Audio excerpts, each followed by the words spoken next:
अनवद स्पृष्ट अनन्य अरु जो नियत देखे शेष अंसंयोग उसको शोध न तू जान।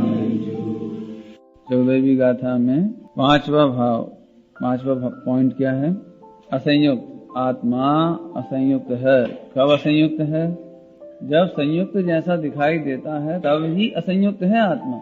विकारी भावों से संयुक्त माने साथ साथ युक्त हुए हैं। उक्त माने कहा जाना, उक्त माने कहना होता है, और सय माने साथ साथ। तो यहाँ पर क्या हो गया?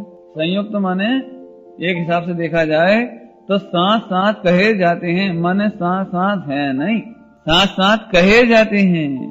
इसका मतलब साथ साथ है नहीं भाई, इसके साथ संयुक्त रूप से दूसरी वस्तु खरीदनी पड़ेगी। तो माने वह नहीं है, उसके साथ साथ कुछ और है, वो है ना। दो चीज हो गई, संयुक्त माने दो चीज हो गई, एक नहीं है।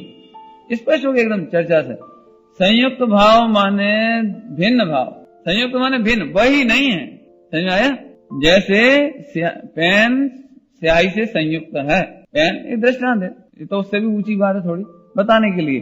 पेन स्याही से संयुक्त मतलब पेन और स्याही दो हो गई, वो साथ साथ है दो, अलग अलग है। ऐसे यहाँ पर संयुक्त भाव है, और एक भाव संयुक्त भाव है, माने एक भाव नहीं है, एक भाव नहीं है। इससे मालूम पड़ गया। अब राग द्वेष संयुक्त भाव है, सच्ची बात है, राग द्वेष संयुक्त भाव है, लेकिन संयुक्त भाव का दूसरा अर्थ कर रहे हैं तो भिन्न है। सीधा स्पष्ट हो गया ना, भिन्न है। और जहाँ भिन्न है उसका कर्ता भोक्ता होता नहीं। ख्याल में भिन्न है तो उसका कर्ता भोक्ता होता नहीं है। इसमें एक बहुत अच्छा कलश है, 199 नंबर का कलश।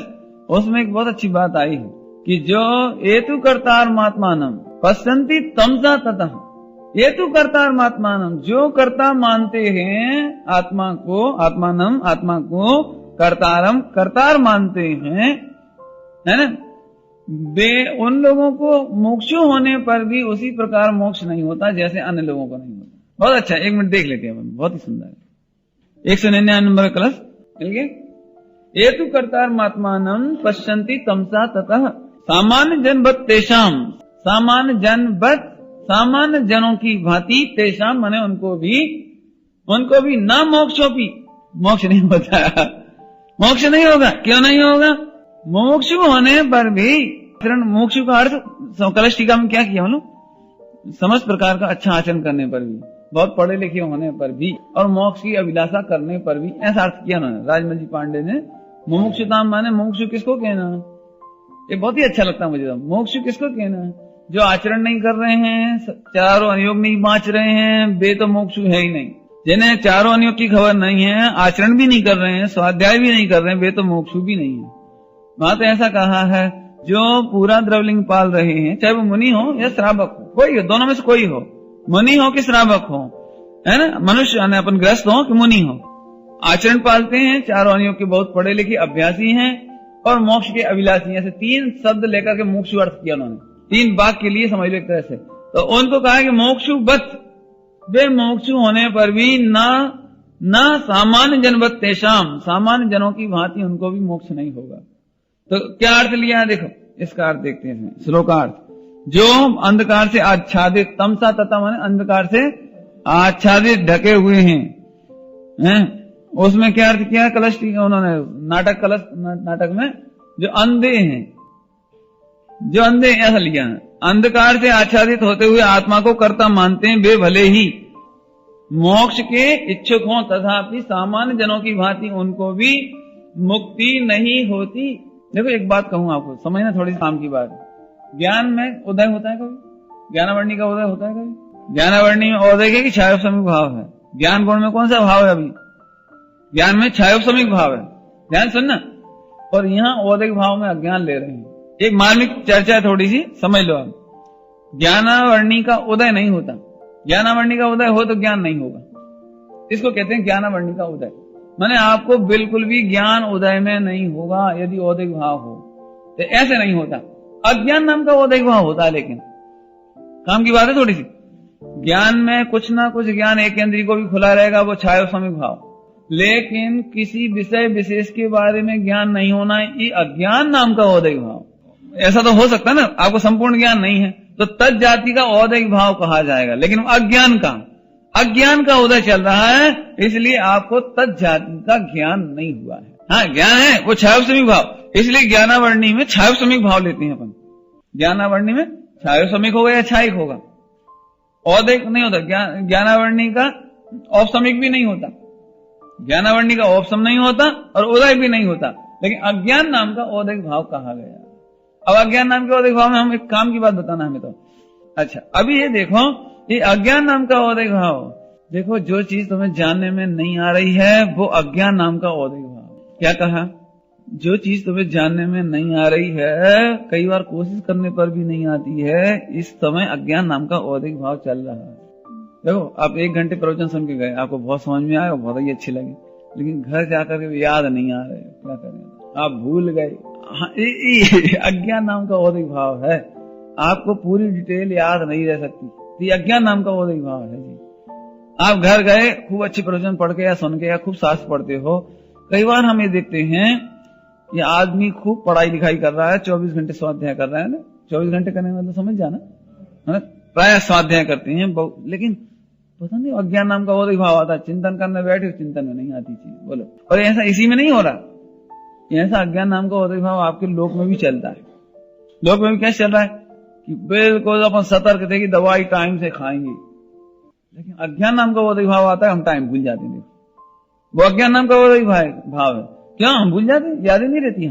हम तो पूरे तैयारी रखते थे दिमाग में, जरा दर्द होता था हार्ट अटैक का, गोली बिल्कुल सिराने रख के सोते थे। सच्ची घटना है, नंद किशोर वकील साहब अपने बीजी से, नंद किशोर वकील साहब तो सिराने गोली रखी, और जिस समय दर्द हुआ रात को उस समय भूल ही गए कि गोली ये रखी है, और सब जगह तो ढूंढवाई गोली और वो सिराने रखी लगी। हमें कहना ये है, ये तो दृष्टांत दिया आपको, इसमें कुछ कहना नहीं है। अज्ञान नाम का औदैहिक भाव ऐसे प्रत्येक जीव को चलता है 12वें गुणस्थान तक।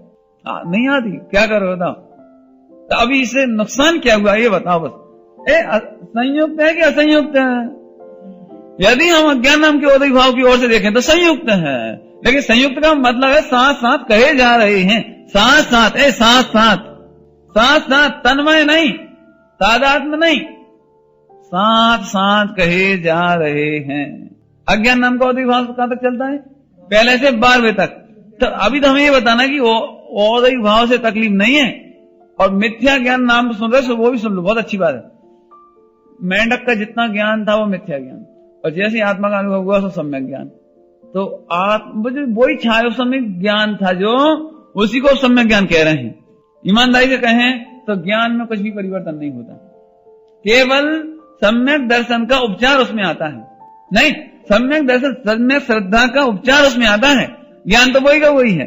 बोलो, एक बालक अपने पिता का अनादर करता है तो ये तो जानते ही कि मेरे पिता हैं, लेकिन अनादर करता है तो क्या कहते हैं, इसका ज्ञान मिथ्या है। बाद में वो समझ गया, अरे जी तो हमने गलती करी, तो ज्ञान तो वही का वही है, ये मेरे पिता हैं, सब वही का वही रहा। अब बदलावट कहाँ आई, श्रद्धा में कि ज्ञान में? ऐसे यहाँ पे समझना। इसलिए मिथ्या ज्ञान वास्तव में उपचरित है, 11 अंग 9 पूर्व का ज्ञान।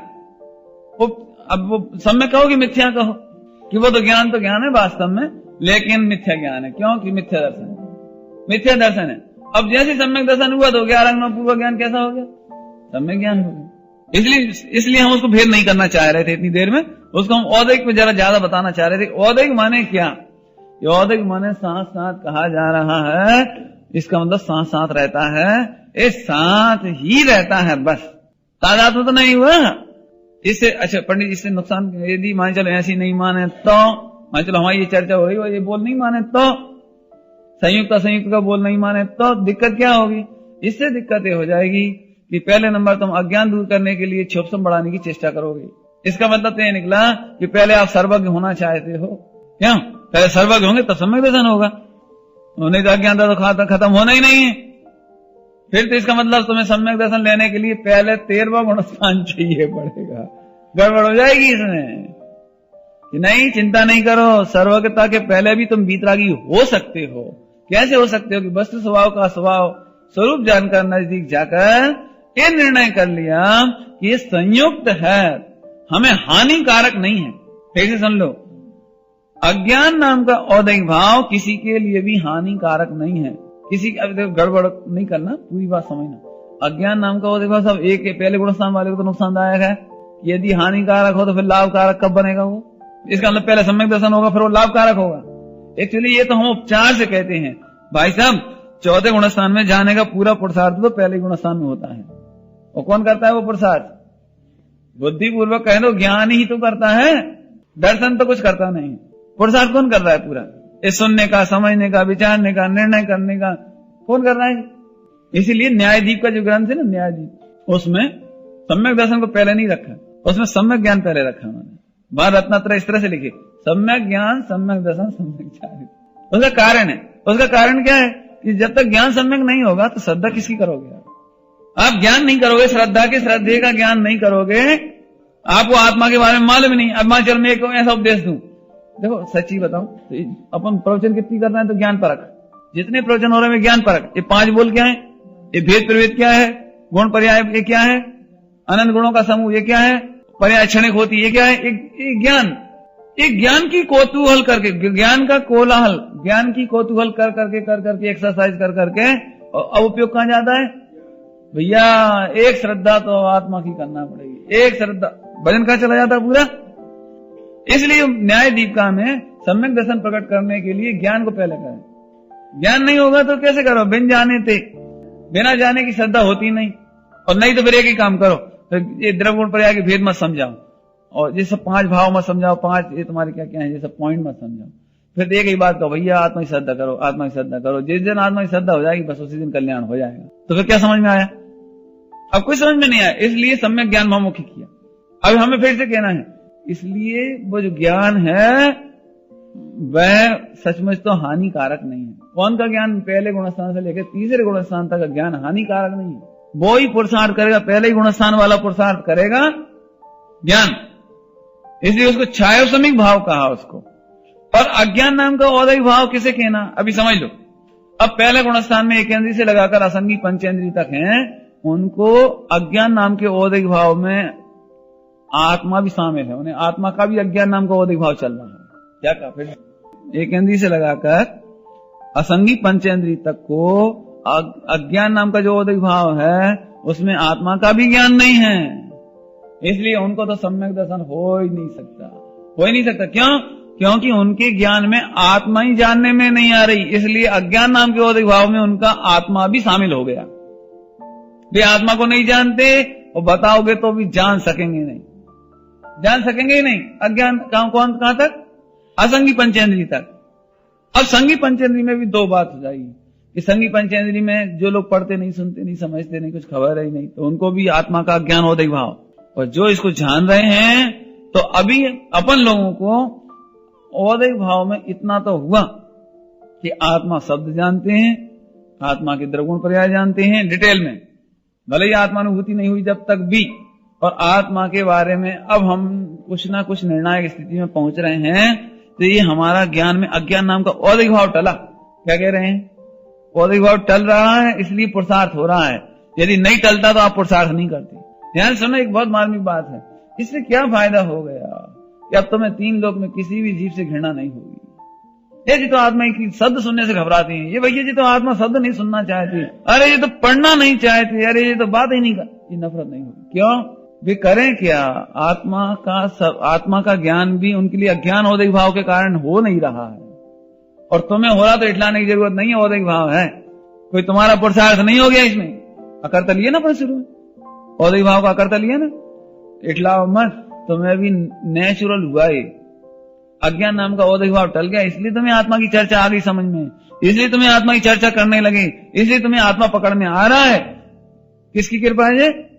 अज्ञान नाम के औदैहिक भाव के टल जाने की। तुम्हारी क्या कृपा है इसमें? इससे क्या फायदा हो गया?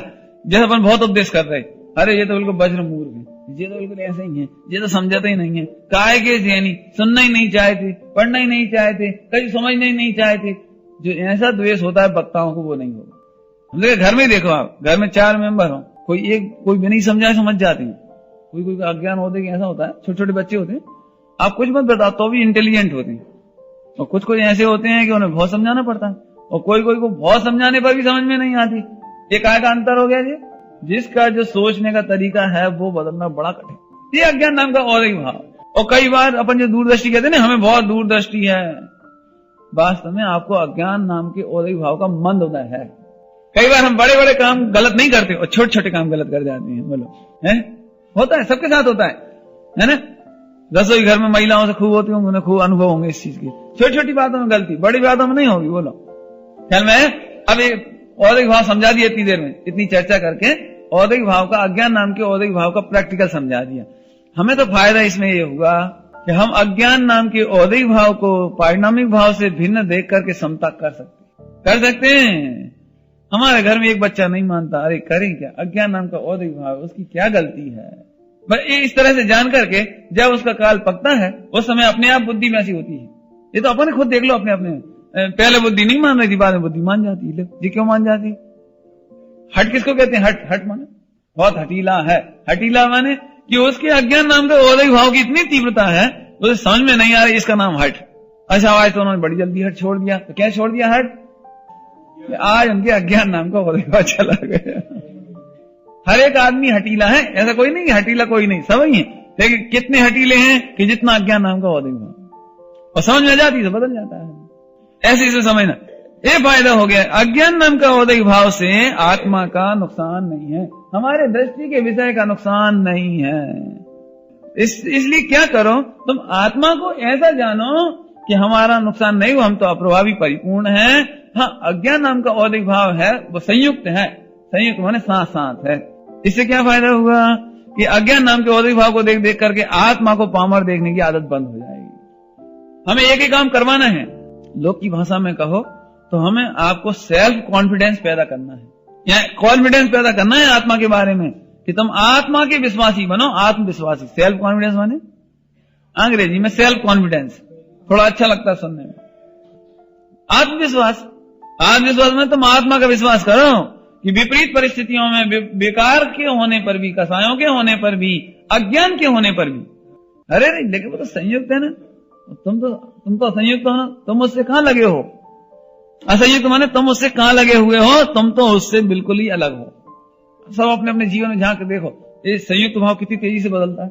क्या एक मिनट पहले खूब गुस्सा आती, दूसरे मिनट में शांति हो जाती, तीसरे मिनट में हंसने लग नहीं हो जाता है। घर में आपको गुस्सा आई कभी? महिलाओं को भी आती है, सबको आती होगी। अब देखना क्या होता है, थोड़ी देर पहले खूब भड़बड़ा लेती, एकदम गुस्सा हो जाती, फिर कहते क्या करें भैया, तुम मेरी दोस्त थोड़ी, हमारी कर्मन को दोष है। एक मिनट खुद ही बोलने लगे जी हमारी कर्म का ही दोष है। फिर जाए कि भैया ठीक है, सच्ची बात है, आत्म कल्याण कर लेती, तुम्हारी तरफ देखते ही नहीं, सो अच्छी थी। अरे क्या हुआ, बदल गया। चौथे मिनट में हंसने लगे, तुम जानो तुम्हारा काम जाने, हमें कहा करने। बदल गया भाव देखो। और थोड़ी देर बाद फिर गुस्सा, घर मटिए में करके धरदा उनको सब। अब जो वो देखा कितनी तेजी से बदल रहे हैं, मालूम क्यों बदल रहे हैं? ये भी बहुत अच्छा पॉइंट है, बदल रहे हैं ना। तुम ये मत सोच लेना कि हमने बदल दिया। देखो एक मिनट पहले तो बहुत गुस्सा आई, फिर हमें तो तत्व ज्ञान का सहारा है, सो हमने शांति कर ली। धोखे में मत। एक मिनट पहले तीव्र क्रोध आया, दूसरे मिनट में शांति हो गई, तीसरे मिनट में हंसने लगे, चौथे मिनट में उलायना देने लगे, 5 मिनट में फिर गुस्सा करने लगे। सुना, यदि तुम दूसरे मिनट की शांति के कर्ता बनोगे तो तीसरे मिनट के हंसने के कर्ता बन जाओगे, तो हास्य कसाय के कर्ता बनोगे। और फिर जो उलायना दोगे या फिर तीव्र कसाय आएगी तो फिर कर्ता बनोगे। तुम 1 मिनट तो हंस लोगे, हम पुरुषार्थी भैया, तो 4 मिनट क्या करोगे ये बता। देखो ये औदिक भाव पढ़ना आप ध्यान से, क्योंकि अपनी प्रैक्टिकल लाइफ में चल रहा है और इसे हमें अपने प्रैक्टिकल लाइफ में घटित करके देखना है। तो अब क्या करो कि भैया अपन तो अच्छी तरह से समझ गए, ये तो संयुक्त भाव है। संयुक्त भाव माने तेजी से बदलने वाला, हम बदलने वाले नहीं। ये नहीं कहा कि संयुक्त भाव माने आत्मा इनका बदलने वाला, ऐसा नहीं कहा। क्या कहा? संयुक्त भाव किसे कहा? जो प्रति समय बदल रहा है। इसमें आया था ना नियत में, अनियत है ना, पर्याय तो अनियत है। और अनियत होने पर भी कोई ये कहे, अनियत होने पर भी लिपटा हुआ तो आत्मा से ही है, आत्मा ही तो उसमें तन्मय हो रहा है। ठीक है, क्रोधादिक भाव बदल जाते हैं, कसाय बदल जाती है, पर्याय बदल जाती है, लेकिन आत्मा से तो यहां कौन से भाव लिए थे अपन ने? नियत अनियत में यहां औपसमिक, छायोपसमिक और छायक। तो ठीक है साहब, औपसमिक, छायोपसमिक और छायक तो मोक्ष मार्ग के परिणाम, इसलिए छोड़ दो। लेकिन साहब औदिक भाव तो कसाय है और उससे तो आत्मा तन्मय हो जाती है, इसलिए हमें उनकी चिंता है, ये प्रश्न हुआ, इसलिए हमें उनकी चिंता है, क्योंकि अज्ञान नाम का औदिक भाव में तो आत्मा बिल्कुल बेसुत्सा हो जाता है, इसलिए हमें तो ऐसा लगता है कि अब कल्याण नहीं हो सकता। ठीक है, अज्ञान नाम का औदिक भाव कसाय में ऐसा मग्न होता दिखाई देता है कि आत्मा नहीं है, वो कसाय आत्मा नहीं है, वे संयुक्त हैं। एक दृष्टांत दे, देखो उंगली में सूजन आ गई, इधर हाथ में सूजन आ गई, सूजन आ गई। अब ये सूजन क्या है भैया? शरीर है कि शरीर का संयुक्त भाव है? अब देखो सूजन वही है, बिल्कुल है ना। सूजन वही होने पर भी सूजन को स्वभाव नहीं मानती हम, लेकिन क्यों उतारे बताओ? यदि शरीर है, सूजन शरीर है, तो क्यों उतारना इसको? शरीर नहीं मानते। शरीर देखो, शरीर के मांस के परमाणु ही फूले हैं, क्यों मानो? कौन? शरीर के परमाणु फूले हैं ना, जो जो जो फूल गए हैं वो शरीर ही है, इसके बावजूद भी शरीर का संयुक्त भाव है। अब संयुक्त भाव माने आपको कभी ऐसा लगता है कि मैं मोटा हो गया हूं? ऐसी अनुभूति होती है? अब तो चलो पुण्य का उदय आया, बहुत दिनों सोच रहे थे दुबले पतले हैं, अब बढ़िया रहा। रक्त की कमी हो जाती है ना बुढ़ापे में, तो हाथ पे फूल जाते हैं, शरीर फूल जाता है, चेहरा फूल जाता है, पूरा शरीर फूल जाता है, तो क्या फिर पुण्य का उदय आ गया ना, बढ़ गए ना शरीर। अब उसे विकार मानते हैं। देखो देखो शरीर का यही परिणमन विकार माना जा रहा है। अब लेकिन टेंशन क्यों नहीं होता? ये दवा खाने से अथवा जो भी उपचार करने से वह दूर हो जाएगा, संयुक्त भाव है ना, दूर हो जाएगा, इसलिए चिंता नहीं होती। ये दृष्टांत हुआ। ऐसी आत्मा की ही परिणति का नाम कसाय है, आत्मा की विकृति का ही नाम ये औदिक भाव है। ऐसा होने पर भी आचार्य देव उसे संयुक्त भाव कहते हैं। संयुक्त भाव कहते हैं माने आता है, होता है, लेकिन निकल जाता है। संयुक्त किसको कहना? जो निकल जाता है। संयुक्त किसको कहना? जो रहता नहीं। अब टेंशन बोलो, टेंशन ए भैया, अब फिर से अज्ञान नाम का औदिक भाव की टेंशन करना चाहिए कि नहीं करना चाहिए? बिल्कुल। अब देखो एक ही अर्थ में लो आप उसे, असंयुक्त के अर्थ में।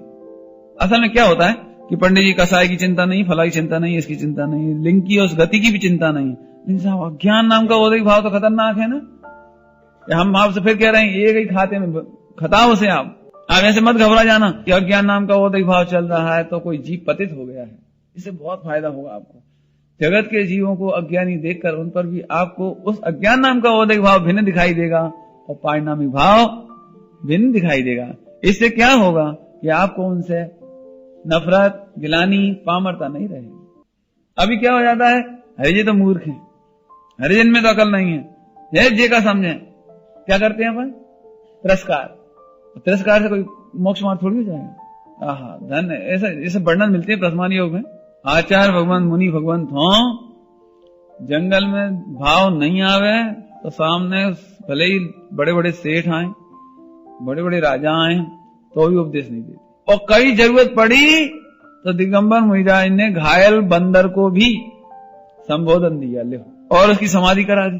बोलो, पशु पक्षी उछलते उछलते आगे उन्हें देखने लगे, टिक टिक लगा के, खरगोश वगैरह, तो भाव आ गया तो उसी को उपदेश दे दिया। एक भील आ गया, भील शिकार करने वाला, मांसाहारी, और अचानक उसके पुण्य का उदय आया, इनको भाव आ गया तो उसी को उपदेश देने लगे। और नहीं आया भाव तो फिर भरी सभा बैठी रही, तो नहीं दिया। ये क्या है ये? इसमें एक बात है, उन मुनि भगवंतों को औदिक भाव का ज्ञान है कि इसके अंदर भी पूरा परमात्मा विराजता है, पूरा आत्मा रहता है। ठीक है, आज इसके अज्ञान नाम का औदिक भाव का असर है। क्या है? अज्ञान नाम के औदिक भाव का अंतर है, लेकिन इसमें आदरणीय वस्तु आत्मा तो पूरी है।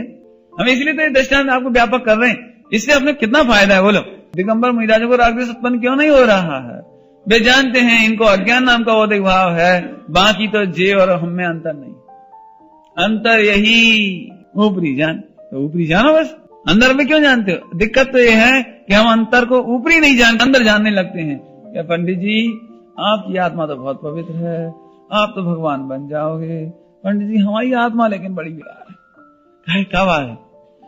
ये एक तो गुस्सा बहुत करे और ये कच्छु ज्ञान नहीं, समझ लेना। एक ध्यान से फिर से सुनो, औदिक भाव में मोक्ष मार्ग नहीं है। क्या कहा? औदिक भाव में मोक्ष मार्ग नहीं। ध्यान सुनना का क्या कह रहे हैं हम। दिगंबर मुनिराज भोले वाले भील आ जाएं, किसान आ जाएं, तो उन्हें भी मोक्ष मार्ग करवा देते हैं, ना उपदेश देते हैं और उन्हें प्रकट हो जाता है। 12 गुण स्थान तक रहता है ना, मोक्ष मार्ग का नाश कहां हुआ? और नहीं तो फिर तो एक ही बात होगी, सबसे पहले अज्ञान नाम का औदिक भाव दूर करोगे तब तुम्हारा मोक्ष होगा। मैं एक बात पूछता हूँ, जब आज इतनी कॉलेज स्कूल खुल गए तब हम अपनी पढ़ाई का स्तर ये है कि अभी ये एमए वाले से एप्लीकेशन नहीं लिखवा सकते हिंदी में, अंग्रेजी की तो मैं पूछता हूँ तो चौथे काल में 3 स्कूल कॉलेज तो थे ही नहीं, 3 वर्णों को तो पढ़ने की भी आजादी नहीं थी। और मुनि कौन थे, एलक छुल्लक कौन थे, चारों ही वर्ण के थे, चारों ही के छुल्लक तक होने का अधिकार तो उनको भी है ना। अबे भील वगैरह और किसान वगैरह इतने सारे और जो दीक्षा ले लेके 25,000 चलते होंगे समय, तो इनका मोक्ष मार्ग कैसे होता होगा भानु? तो आचार्य सबसे पहले कहते होंगे स्लेट पट्टी लाओ, पढ़ाई लिखाई करो। एक बात बता, फिर मोक्ष मार्ग माने अज्ञान नाम का औदिक भाव दूर करना हो जाता। लेकिन दिगंबर मुनिराजों ने शिव भूति मुनिराजों को पढ़ने के लिए नहीं कहा, मात्र देखने के लिए कहा, क्योंकि देखना सरल है। क्या के लिए कहा? यहां भी क्या कह रहे हैं, जो पश्चदी अपाणम, जो आत्मा को देखते हैं, देखने के लिए कहा है। देखने में क्या दिक्कत है? ताजमहल देखना सरल है और ताजमहल की पूरी डिटेल समझना बहुत कठिन है। कब बनवाया था, किसने बनवाया था, कितना पैसा लगा था, पत्थर कहां से आया हुआ, वो मगज पत्ती खराब है। तुम देखो, देख के आनंद ले सकते हो आप, जानने के बाद आनंद नहीं होता है। अभी देखने में आनंद है, इसलिए आप गहरे गर्त में मत जाओ, आप तो देखो। हालांकि इसका मतलब ये मत समझना आप कि मैं कोई स्वाध्याय का निषेध कर रहा हूं, कि पढ़ने लिखने का निषेध है, सुनने का निषेध, ये नहीं। लेकिन यार देखने की प्रेरणा चले, देखो अपने आप को, देखो। हाँ, एक ही शब्द में बहुत मर्म है। इसे क्या करें, आप करना नहीं हो, इस तरह से पढ़ो। ये थोड़ा डिटेल क्यों कर देते हैं कि आपने पढ़ा तो है, लेकिन औदिक भाव के 21 वेद पढ़ लिए, रट लिए, परीक्षा में दे दी और 95% नंबर आए, हम तो बहुत ही बड़े पंडित हो गए। लेकिन सब याद है हमें, इससे क्या फायदा हो गया? आपके अज्ञान नाम के औदिक भाव का मंद उदय हो तो अभी हम क्या करते हैं, हम अपने को पुरुषार्थी मान लेते हैं। मैंने बहुत बड़े तीर चला लिए, मैंने बहुत शास्त्र बांच लिए और मेरे से बड़ा पंडित त्यागी कौन? ये आचार्य देव कह रहे हैं तुम अज्ञान नाम के औदिक भाव में एकत्व करके आत्मा देख रहे हो, ये नुकसान हो गया तुम्हारा, नुकसान हो गया जी। अज्ञान नाम के औदिक भाव की मंदता को तुम आत्मा मान रहे हो इस समय, और अपन करते क्या है फिर, इसी में खुश हो जाते हैं। इसका दुष्परिणाम बताऊं? इसका दुष्परिणाम ये है, जब 60 की उम्र होगी, 70 की उम्र होगी, और तब धारणा चली जाएगी, फिर वो प्रवचन नहीं कर पाओगे और फिर वो याद भी नहीं रहेंगी। तब तुम रोगे, अरे भैया, अरे हमसे दीनहीन पामर कौन हुई है, सब पढ़ो हो, बिसर गए, भूल गए, अरे भैया। और सारे समय सारी कंठाग्र था वो भी भूल गए, तो रोगे बैठ गए। अंतर काहे का आया भैया? मानो 20 साल से 60 साल की उम्र तक जो पहले बहुत तीव्र धारणा थी और धारणा कम हुई, अंतर काय में आया? औदिक भाव में। आत्मा में कोई अंतर? अब जो आत्मा को देखेंगे वो तो नहीं बदलने वाला है, और जो पीछे के रंग तो बदलने वाले हैं। अभी तक हम कहां मोहित हो रहे हैं? औदिक भाव। औदिक भाव तो रंग बदलेंगे, औदिक भाव का रंग एक रह सकता ही नहीं। अभी समझ लो मैं प्रवचन कर रहा हूं तो आपको अच्छा लग रहा है, काय से प्रभावित हो रहे हो भानु? औदिक भाव से। और इसीलिए क्या तकलीफ होती है कि जब हम खाते पीते हैं, कोई और चलते हैं, हंसते हैं, बोलते हैं, तब कैसे लगने लगते हैं, ये भाई क्या गद्दी पे बैठ के तो इतनी अच्छी बात है करत, और हमने देखो अकेले में हंस रहे थे। अब क्या हो जाएगा जी? हम तो सोच रहे थे 24 घंटे ऐसे ही बैठे थे। पहले ऐसा होता था, प्रवचन करते थे, मुझे हंसी तो बहुत आती, प्रवचन करते करते हंसी आती, तो लोग अक्सर टोकते, आप इतना गंभीर प्रवचन करते हो, इतना बढ़िया, हंसते हो तो वो सब बेकार हो जाता है। अब मैं क्या करूं बता, मैं यदि हंसू नहीं ना तो आप प्रवचन सुनते सुनते सो जाओगे। जब मैं सीरियस होता हूं तो फिर आप लोग मेरे से ज्यादा सीरियस हो जाते हैं। समझ में आया कुछ? खैर, अपने को देख क्या बताना है कि आप औदिक भाव से प्रभावित होगे तो औदिक भाव से फैल भी हो जाओगे। और अपन 24 घंटे चर्चा का ही कर रहे हैं पारिणामिक भाव की। औदिक भाव मत देखो, औदिक भाव देखोगे तो वे असंख्यात प्रकार के हैं, बे कबू हमें मिलेंगे ही नहीं। मैं सही बताऊं तो मेरी आज तक की क्या कहना चाहिए, रिसर्च है ना, रिसर्च नाम दे रहा हूं, रिसर्च।